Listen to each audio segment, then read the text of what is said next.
You have a manageable schedule. I'm telling you guys this. If they can get through September 4-0, all bets are off.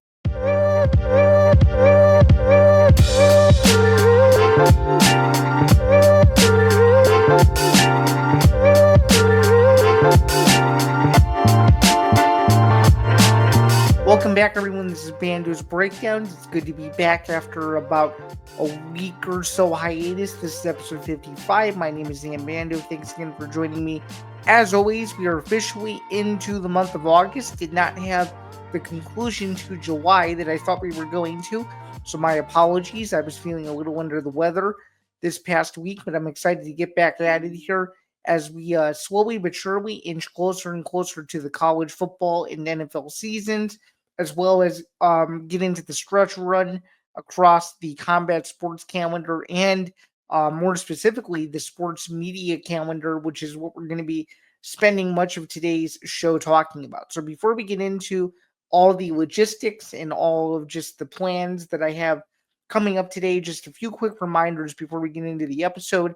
Listen to Bando's Breakdowns wherever you get your podcasts, whether that's Spotify, Apple Podcasts, Acast, and so much more. You can add it to your RSS feeds. That way, no matter where you might be on this Friday afternoon, you can listen to me anywhere, whether it's your car, whether it's your speaker, whether it's wherever or however you choose to listen to me. You can put your earbuds in and listen to me there. If you want to watch me instead, I'm not sure why you would want to do that, but if you really wanted to watch me instead, you can do so at youtube.com/EDP Network. The climb to 1,000 subscribers continues. So if you like what you hear or see today, be sure to subscribe, hit the notification bell so you don't miss anything regarding this show or any of the other shows across the network, which is going to get busier from some of the other main shows that you're seeing here as well. So just stay tuned for all that as we get more into the college football and NFL seasons. As we get closer, some of the main shows are coming back. Forever Power 5 football forecast. This show will obviously be very consistent, as well as the MMA Outsiders and some of the other shows that you'll see on here as well. So just something to bear in mind as we get closer and closer to those. So I would greatly appreciate if you tuned in over on all of those channels as well. For those of you who may be coming across the pod for the first time, my name is Zain Bando. I'm a sports journalist and an ETV network co-host, primarily covering the sectors of collegiate athletics, so college football and college basketball, and of course combat sports, MMA, and boxing. I've also dabbled into a little bit of some other sports as well, including the WNBA. Used to cover the NBA briefly for a very short period, as well as the NHL and a little bit of baseball. But primarily, what I like to do are those, I would say, 4 different things. So those are my 4 niches that kind of make up the coverage that you'll see. So if you like Big Ten football, Big Ten college basketball, if you like the UFC at all, if you like boxing, if you like really anything combat sports related outside of professional wrestling, that's something I don't really dabble into unless it's crossover related. You can check out all my work across various different sites, including the Sporting News, on Sports Illustrated, as well as Field Level Media and several other syndicates that appear as well. Just something to bear in there, so you can check my work out all across those. I'm a simple Google search away, so that it makes it really, really easy, and I'm really easy to connect with as well across social media. And speaking of social media, you can follow the show at Bando's Breakdown. You can also follow me at Zambando99 as it scrolls across the screen there. So that's going to do it for a little bit of an intro. Let's get into the show today. We have a lot to get to in a short amount of time, so let's not waste any more time. The NFL is officially in bed with ESPN. If they weren't in bed with ESPN, they are fully now. Some major breaking news just off the cuff here.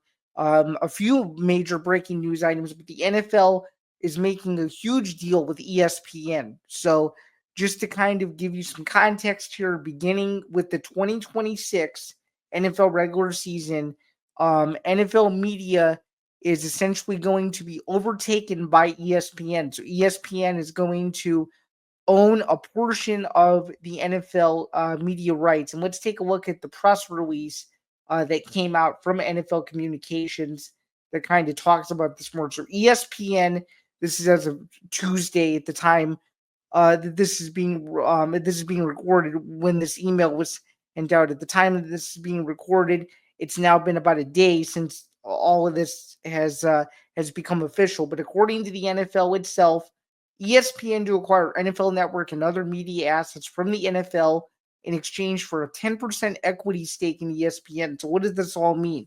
So it says fans to benefit from increased consumer choice, greater accessibility, and expanded high-quality programming and content offerings through ESPN. ESPN to own and operate NFL Network with plans to fully integrate into ESPN's upcoming direct-to-consumer service, which was officially announced as of Wednesday, will be launching near the end of the month. It'll be August 21st. It'll be free for those with cable or satellite. So I would be one of those people. I still have DirecTV. I will get that included in my package. But for others, you'll have to pay a subscription in order to access all this stuff. So here we go. So a portion of the press release from Disney Chief Executive Officer Robert Iger says this: today's announcement paves the way for the world's leading sports media brand and America's most popular sport to deliver an even more compelling experience for NFL fans in a way that only ESPN and Disney can. Commissioner Goodell and the NFL have built outstanding media assets, and these transactions will add to consumer choice, provide viewers with even greater convenience and quality, and expand the breadth and value proposition of Disney's streaming ecosystem.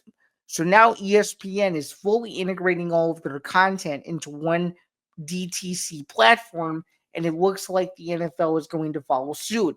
So here is Goodell's comment, and then I will give my brief thoughts on what I think this means for the sports media industry, how I feel about the NFL being exclusive to ESPN or having a partner in ESPN, whether I think integrity-wise it's a good thing or not, and a few other notable thoughts before we get to the other huge news that broke on the ESPN content from within the last few days that's also related to football before we dive a little deeper into another ESPN angle that is swiftly developing as we speak. It's something that I can talk about, but it's also something that could easily change by the time this recording comes out. So let me continue here with Goodell's comments. Since its launch in 2003, NFL Network has provided millions of fans unprecedented access to the sport they love, whether it was debuting Thursday Night Football, televising the Combine, meaning the NFL Combine,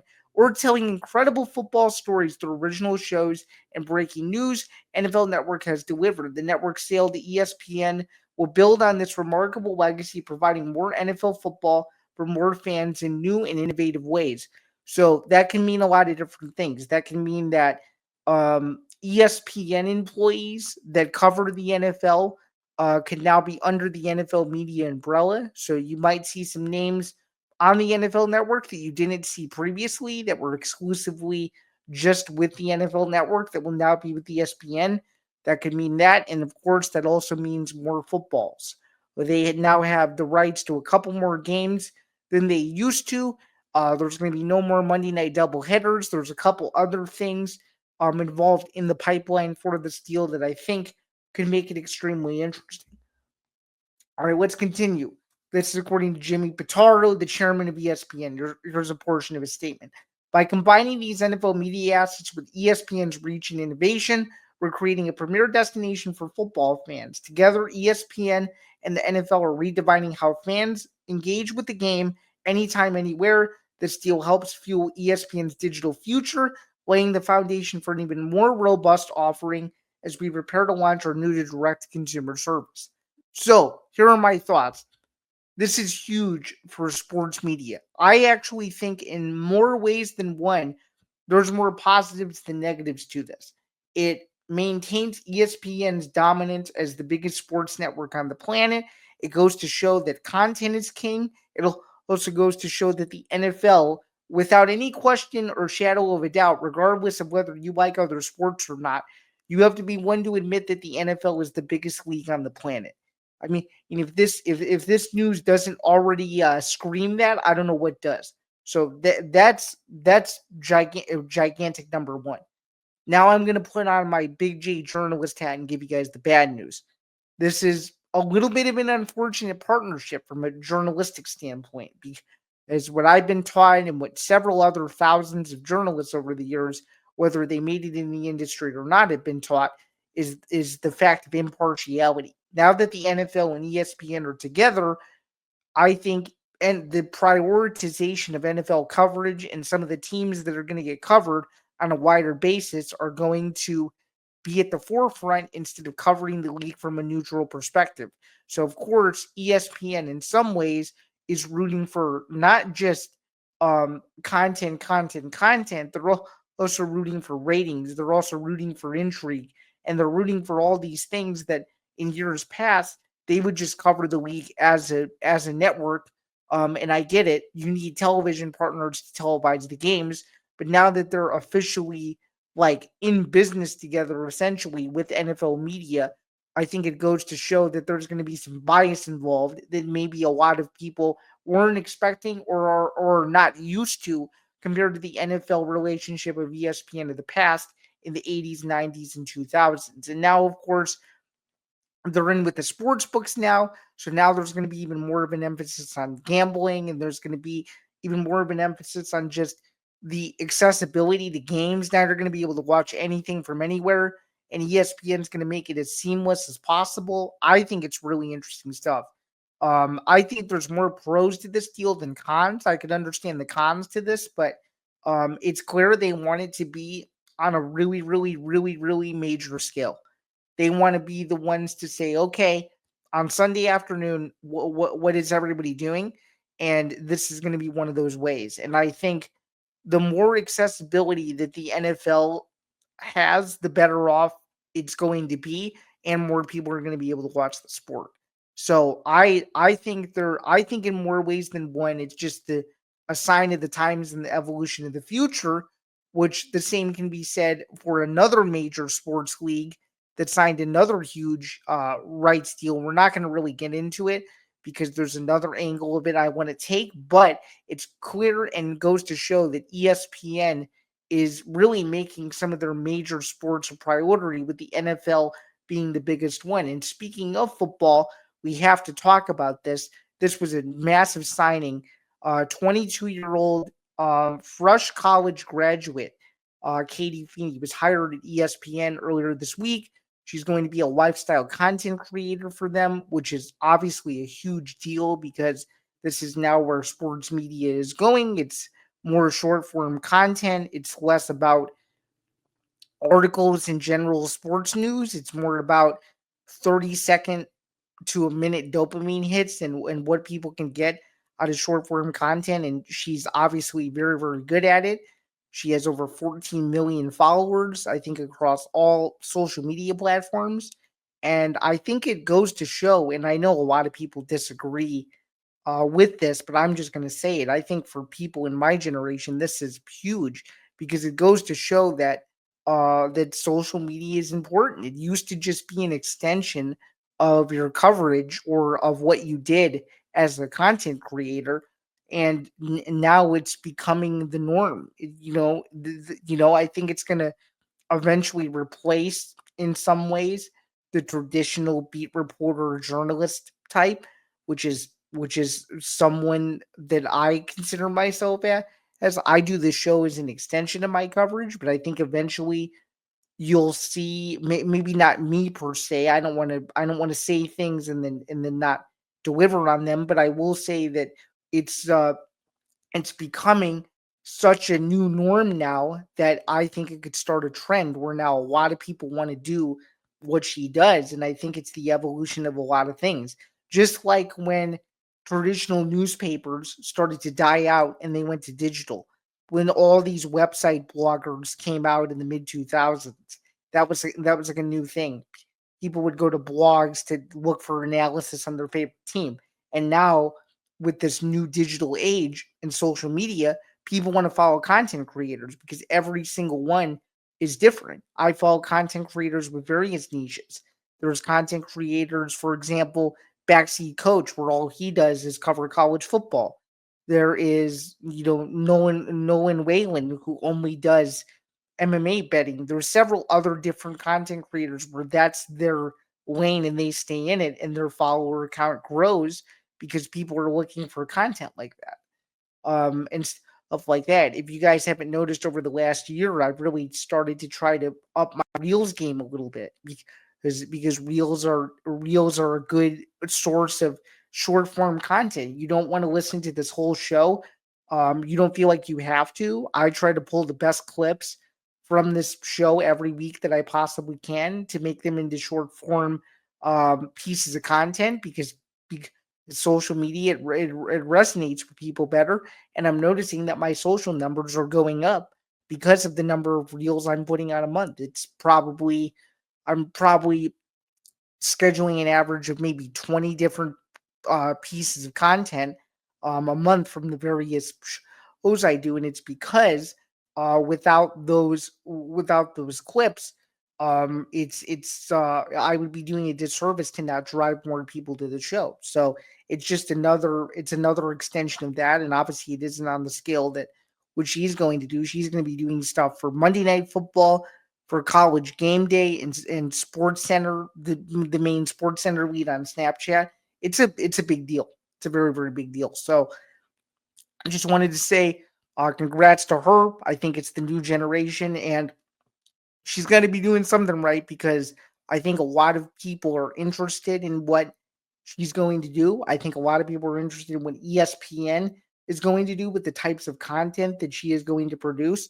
And I think it should be viewed as a positive thing and not a negative thing. A lot of people are very, very skeptical of it, but I think in the generation that I'm in now, where it's very social media real heavy based, it's a lot of short form content. This is the kind of stuff we want to see because, to be quite honest with you, most of the people in my generation don't watch traditional TV unless it's live sports or unless the news is really prominent. Everybody's on their phones, everybody's on social media. This is just another layer of the new wave of sports media, and either you have to be able to sell yourself, and if you can't do that, I feel like it's going to be a struggle. It's not what it was 5 6 years ago, where everybody just wanted to do the newspaper thing, and now everybody wants to, or at least in my experience, like now I'm so used to the digital space that you really can't find any of my work in a traditional newspaper. You have to find it on Google at any of the various websites I've written for over the last 6 or 7 years, or you have to go on social to find some of the other external stuff I do. And that's just the simple nature of it. And I think it's only going to continue to grow from a overarching standpoint, if you will. What's going on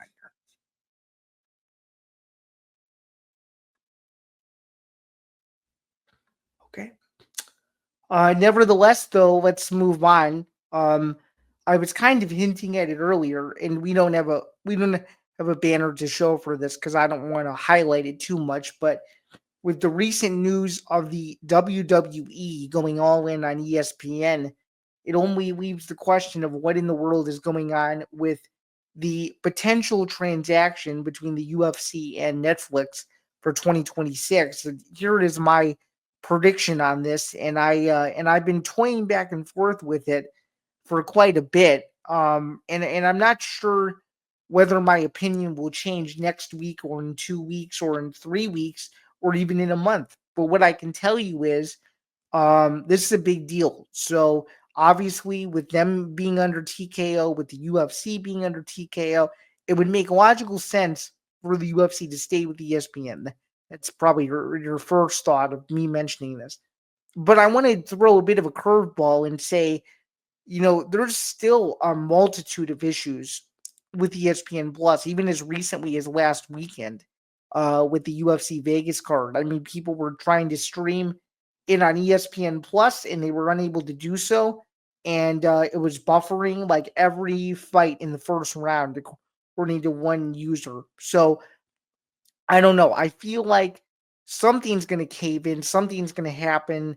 I'm not going to say that they're going to be exclusive to Netflix, but I think the majority of their deal, I think, is going to be very heavily placed on live premium events, or LPEs, or rather, which is similar to what the WWE model is trying to achieve there. So it'll be interesting to see what they do with this. I don't think we're going to know anything for over a month in regards to what they're going to do for their next rights deal, but I know it's going to be massive. It's going to be worth billions and billions of dollars, and hopefully, I can ask more about this in a more of a general way next week, leading up to UFC 319 in Chicago, which I will be on site for next week. So stay tuned for more updates to come on that, what I plan to do in some of the short form content that I'm going to make off that, alongside all the other written work I'm going to do. So just something to bear in mind there. I'm very excited to get out there. I'm excited to go to the United Center,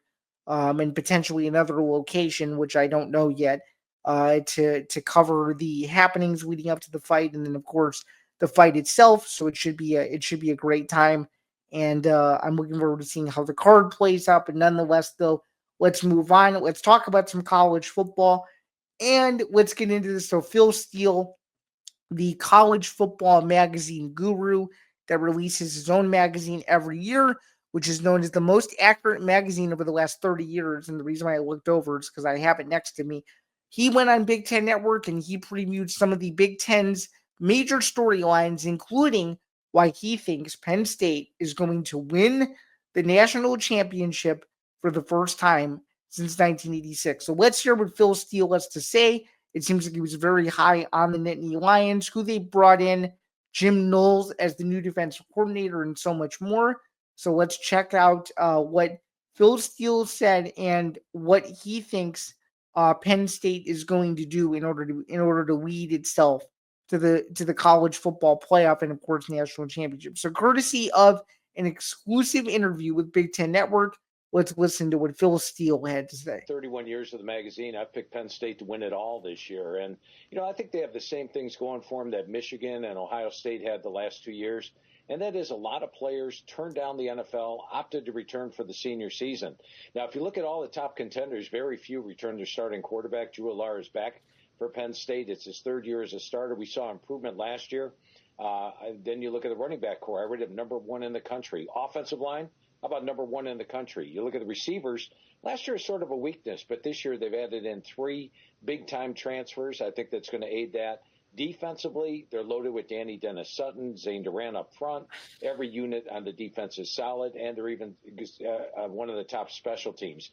They've been very close to Ohio State the last couple of years, but I think this much more veteran Penn State team, which gained playoff experience last year, is ready for that breakthrough year. Yeah, so a lot of good things said there by Phil Steele. And the last point is probably the biggest one because on November 1st, Penn State will travel to Columbus, Ohio to take on the Ohio State Buckeyes. And there's a very clear meaning to that game, assuming every game leading up to it goes the way that the country thinks it will, where potentially the loser of the game is out of the Big Ten championship race and the winner is still alive with a month to go. And that could very easily mark the first loss for either of these two teams.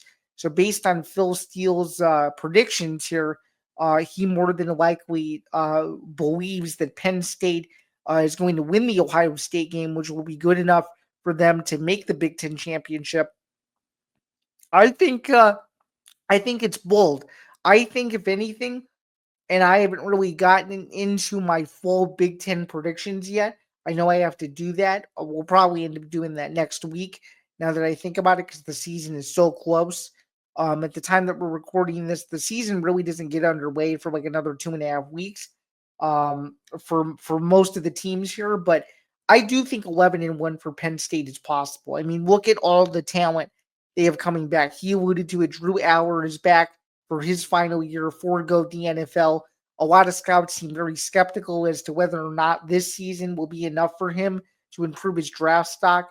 as he alluded to, the running back room is just insane. Obviously, Nicholas Singleton, Katron Allen, a very good defense. Jim Knowles is the new DC, a manageable schedule. You have some big games on that schedule outside of Ohio State, but the Ohio State one and the Oregon game is earlier in the season. Those are two to earmark for sure. And if they can get at least one of those two wins, assuming that they take care of business everywhere else, they'll have a chance to be in that conversation going into the final week as to whether or not they play in Indianapolis for the right to either clinch a number 1 or number 2 seed potentially in the college football playoff. Of course, it would depend on what else happens around the country, but if they can take care of their business, there's no signs for Penn State to slow down. I think they have a chance to be one of the better teams in college football, if not win the entire league and prove that last year's Notre Dame game, that loss was a possible springboard to future success as to what Penn State shouldn't do to shoot themselves in the foot. So there is that. Let's talk about some other interesting topics here. We got Johnny Manziel beefing on Twitter with Gillie the Kid from Barstool. Very, very interesting interaction here. Seems like Manziel was pretty upset at the Kid for some of the things he said about just football players in general, and Manziel basically threatened him, where if he saw him again, he would possibly essentially physically assault him in so many ways. And I think this was a bad look for Manziel as someone who's turned his life around in more ways than one post NFL. And I know he probably didn't mean everything he said in the tweet when he first tweeted it, but it's still publicly out there. And honestly, I think both guys are wrong in this case. I really do. I think the interaction just should have never happened, and it's probably going to be a non-story by next week. But I think it just goes to show that sometimes social media can rub people the wrong way, and that's exactly what happened there in this case. So hopefully, cooler heads will prevail at some point, and they'll be able to get back into the good graces of one another the next time they see each other and the next time things cool off. But for now, it seems like Manziel was pretty heightened about everything. And obviously, it's publicly out there. And a lot of people have a lot of opinions. But my opinion here is that both guys were in the wrong 100%. All right, let's continue onward. Oh, as we get into sort of closer and closer to the second half of the show, let's talk about the ACC ESPN replays that are coming out. I think it's going to be very similar to the NFL, where there's basically going to be a command center for these replays whenever there's a review, and I think it'll integrate the game in such a way to where it's going to feel very NFL like. And I think this is good by the ACC to do this because they want more people interested in the rules of the sport. College football is becoming very much like a semi-pro operation. So, of course, to add more, I guess, insult to injury, the ACC has decided, you know what, we're going to try to collab with ESPN to figure out the best viewing experience for the fan on TV. And this is just another example of that. So shout out to the ACC and ESPN for doing this because I think it's very important. And I think it just enhances overall the quality of the game and the games you're watching every Saturday, regardless of who's playing, just so you can understand the rules of the sport, football at large, and just kind of what goes on a play-by-play basis. But also with some extra added context to possible controversial calls and to make sure that the referees are just simply doing a better job. There were too many questionable calls across college football last year. No examples to bring up right now, but it was definitely an issue that I think a lot of people were frustrated with. So the ACC is trying to fix it, and they're trying to be a league that is forward thinking as they try to compete with the Titans that are the Big Ten and the SEC at large. So there's that as well. Let's talk about the fight I went to this past weekend, Oscar Duarte versus Kenneth Sims Jr. This was a very, very good fight, a very, very good event from UIC, formerly known as the UIC Pavilion at Credit Union One Arena. I thought overall this was an awesome fight. This was over the weekend on Saturday, August 2nd, and there were some exciting fights on the card. I went for the main card on this. Oscar Duarte wins a majority decision over Kenneth Sims Jr. in a very interesting fight. Regis Prograis, Joe Diaz was the fight of the year. Possibly Joshua Edwards is the next big American heavyweight that everybody should keep their eye on. He wins in the first round by knocking out Cayman Audi. That was very, very impressive. And then, of course, Gallardo versus Rankin. Rankin just was too slow for Gallardo and lost a very, very one-sided decision there. So overall, a decent show. A bunch of finishes. We had 1, 2, 3, 4 finishes on this card. Only 3 decisions. So congrats on a successful event for Golden Boy Promotions, and hopefully this means that more boxing events will head to the city of Chicago or other major cities that aren't New York, Los Angeles, or Las Vegas. So just something to bear in mind there. Over on the other side of the country, though, UFC Vegas 108 was this past weekend. Tatsuro Taira gets the submission win over Hansung Park and makes it look really easy. Of course, Hansung Park was not Tatsuro Taira's original opponent. His original opponent was Amir Albazi. It didn't matter, though. Taira gets back in the win column after losing his only MMA fight to Brandon Royval this past October at the Apex. Also, I was at that fight. And overall, just a nice bounce back. I mean, his grappling was on full display. Park wasn't able to get his strikes off. And overall, I thought it was a very, very decent fight. And one that I think could be a huge jumping off point for Taira to stay in the flyweight championship mix. Overall, a good day on predictions as well, as I went 8-4. But now we're going to quickly move past that, though, and we're going to move over to UFC Vegas 109. It's the second event of a back-to-back Vegas spree before the UFC goes all over the place in the month of August and September, if you will. The UFC won't be back in Vegas, minus the Contender Series, until October after this event. So enjoy this Vegas spree while you can. The main event is a huge middleweight fight between Anthony Hernandez and Roman Duarte. I already gave my pick on this fight. I really like Anthony Hernandez. He's just a stud. I think a lot of people don't give him enough credit. I think he's one of those where he's been like a huge wild card in the middleweight division that people just kind of forget about.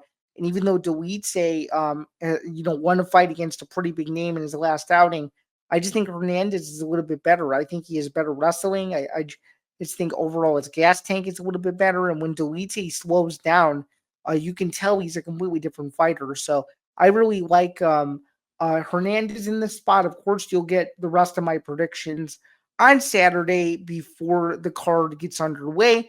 Again, this is a UFC Fight Night card from the Apex. We have an earlier start this week, an afternoon start for the prelims, followed by the main card before next weekend commences with UFC 319. So a lot of exciting stuff there as well. And then, of course, we'll get into UFC 319 more next week. We're going to tease it, though, when we come back from the playback break. And speaking of, stay tuned for a message from our friends over at Playback in just a minute or so, and then we will get back to the show. Thanks, everyone. Just wanted to give a quick timeout in the middle of the show to remind you guys that Bando's Breakdown is presented by Playback. I teased it a little bit earlier that there was an announcement coming, and sure enough, without further ado, here we go. Presented by Playback, watching sports is more fun with others, but we spend too much of our time watching alone. Playback is a virtual space where communities can stream live sports together with everyone perfectly synced up. Creators can hop on stage, deliver their own play-by-play analysis and commentary, and invite viewers up for Q&A. Playback makes watching sports fully interactive and a social experience. From playing fantasy sports, repping your favorite players and teams, and watching with the commentators and communities you care about. Win or lose, sports are best enjoyed together. Join our community by going to playback.tv/ETV Network to find out more, including our live stream schedule. And with that, we can get back to the show. All right, welcome back as we close out the back half of the show. Thanks again for sticking with me there. Only a few more things to go over before we wrap up here, and we will go over one thing that I saw. Dricus du Plessis is in town extremely early for his fight against Hamza Chimaev at the United Center next Saturday. And on Tuesday night, he threw out the first pitch at the Cubs game. The Cubs lose to the Cincinnati Reds at Wrigley Field. They've been going on a bit of a slump lately. But nonetheless, though, Dricus du Plessis, new certified Cubs fan, admitted on SportsCenter on Wednesday that he's officially adopted the Cubs as his favorite Major League Baseball team. So that's very good to see. He actually thought his pitch was halfway decent. He wanted to do it on the mound. I thought it was extremely cool that he was able to do that. And I just think overall, I think he's really confident. It seems like he's really adapted to being in Chicago over the last few weeks. He said that South Africa was a 7 hour time difference between what he's used to and what Chicago is. So it's cool to see that he's been able to adapt very, very easily to the time change. And he even said he loves the city, he likes the people, he likes all the places he's been able to go, whether that's Bears training camp, Wrigley Field, the Manchester United friendly match at Soldier Field that he went to. He even did a huge autograph signing in Hoffman Estates at a Mercedes-Benz dealership. I was not there at that. Unfortunately, I was sick for it, but it seems like a lot of people have really supported him. It's his first fight on U.S. soil in several years, and obviously he's the middleweight champion. A fun fact about Rodriguez Duplessis, for those that may not know this, I was at his second UFC fight against Trevin Giles at UFC 264. It was the same event that Dustin Poirier, rather, I almost said Rodriguez Duplessis again. Dustin Poirier, rather, fought Conor McGregor in their trilogy fight um, back in July of 2021. So he's been in the UFC for a while. Now he's an extremely dominant champion, trying to get to the 700-day mark as champion. He's been champion for a bit now. He obviously defeated Sean Strickland early last year to begin his title reign. And then, of course, that led to a fight between he and longtime rival Israel Adesanya. And then, of course, after that, he beat Strickland again. And now he's on the cusp of taking the O away from Hamza Chimaev, as Chimaev is undefeated, not just in the UFC, but in all of MMA. So it should be a high-level middleweight championship fight, the third middleweight title fight to come to the Windy City since 2008. The other two, of course, were Anderson Silva versus Patrick Cote in October of 2008. And then, of course, Robert Whittaker versus Yoel Romero at UFC 225 in June of 2018.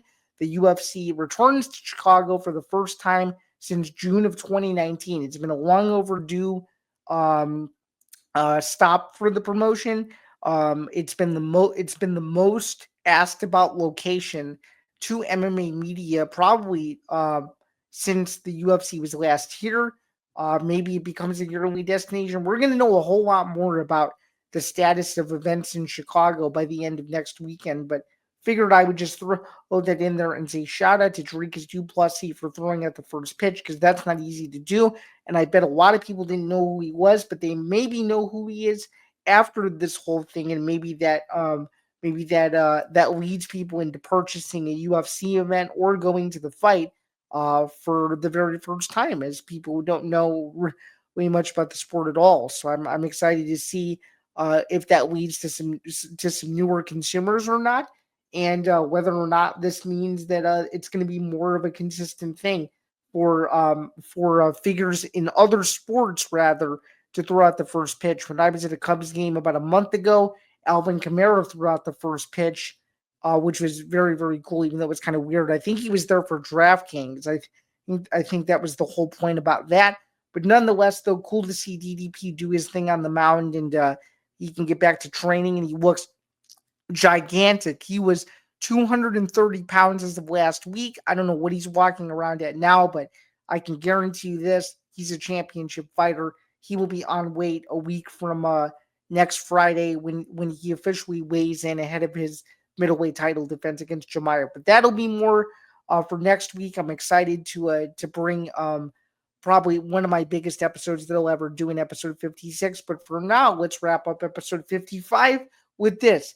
Zain Zinger. It's a pretty simple one this week. Only going to spend a couple minutes on it before we officially wrap up. You guys got to calm down about the preseason rankings here, okay? Listen to me, okay? Preseason rankings are not gospel, okay, guys? That's number one. Number two, the ratings that matter are the AP rankings. Those come out next week, okay? These preseason rankings by these experts, all it is to spark more conversation. Do I believe that Texas should be ranked ahead of the national champion Ohio State Buckeyes? No. Do I think that Illinois is overvalued at 12? There's a chance that some may say yeah, but as someone who can say with confidence, who's watched Illinois religiously over the last 2 years, I think 12 is solely justified. In case you guys need a reminder, 18 of 22 starters from the at bowl game uh, return. If you want to be more technical, though, it's really 16. You've got Luke Altmaier back at quarterback for the Illini for his third season. You have a defense that has two possible All-American players in excuse me, well, not just two possible All-American players, but two possible defensive stars that are up for various awards, and Xavier Scott and Gabe Akis as well. Gabe Akis has been like a sleeper Heisman contender, even though he probably won't win it. It's been cool to see him in those conversations. You have a manageable schedule. I'm telling you guys this. If they can get through September 4-0, all bets are off. That would mean that they would beat Duke on the road in Durham, which is not an easy place to play. Manny Diaz is a very, very good coach. I think he's extremely undervalued in the sport. And that also would mean they would upset Indiana more than likely. I don't know if Illinois is going to be favored in that game, but let's assume here that Illinois is a betting underdog to Indiana. That would mean that they would have possibly one or two upsets, meaning from the betting odds standpoint, already on their resume, sprinkled in with wins, of course, against Western Illinois and Western Michigan in this scenario. The only home game in the month of October is Ohio State, which is probably the biggest Illinois game in over 20 years. Okay, Ohio State hasn't played Illinois since November of 2017. Illinois is trying to end this huge drought. They haven't won a game against Ohio State since 2007. They haven't won a home game against Ohio State since the 90s. So could you imagine what the atmosphere could be like in Champaign if Illinois is a one-loss team or even undefeated, taking on possibly the number one or number two team in the nation at home? I'm already getting chills thinking about that. Then you get into um, the latter part of October, where possibly you could see Illinois go into Washington and upset their home winning streak. They've won like a bunch of games in a row at home over the last few years. It's one of the toughest environments to play in college football. Can they pull off the upset there? That'll be interesting. And then they play the bottom half of the league. So if you could take care of the games against Maryland, Rutgers, Northwestern, and Purdue, if you could take care of those games and you add the games in that I just alluded to, including a game that I forgot to mention, the homecoming game against USC, which is technically Illinois' home Big Ten opener, you're in for a special year. You're in for a possible 10-2, 11-1 season, but it's all going to come down to how they fare in September, because if they lose two games in the month of September, meaning to Duke and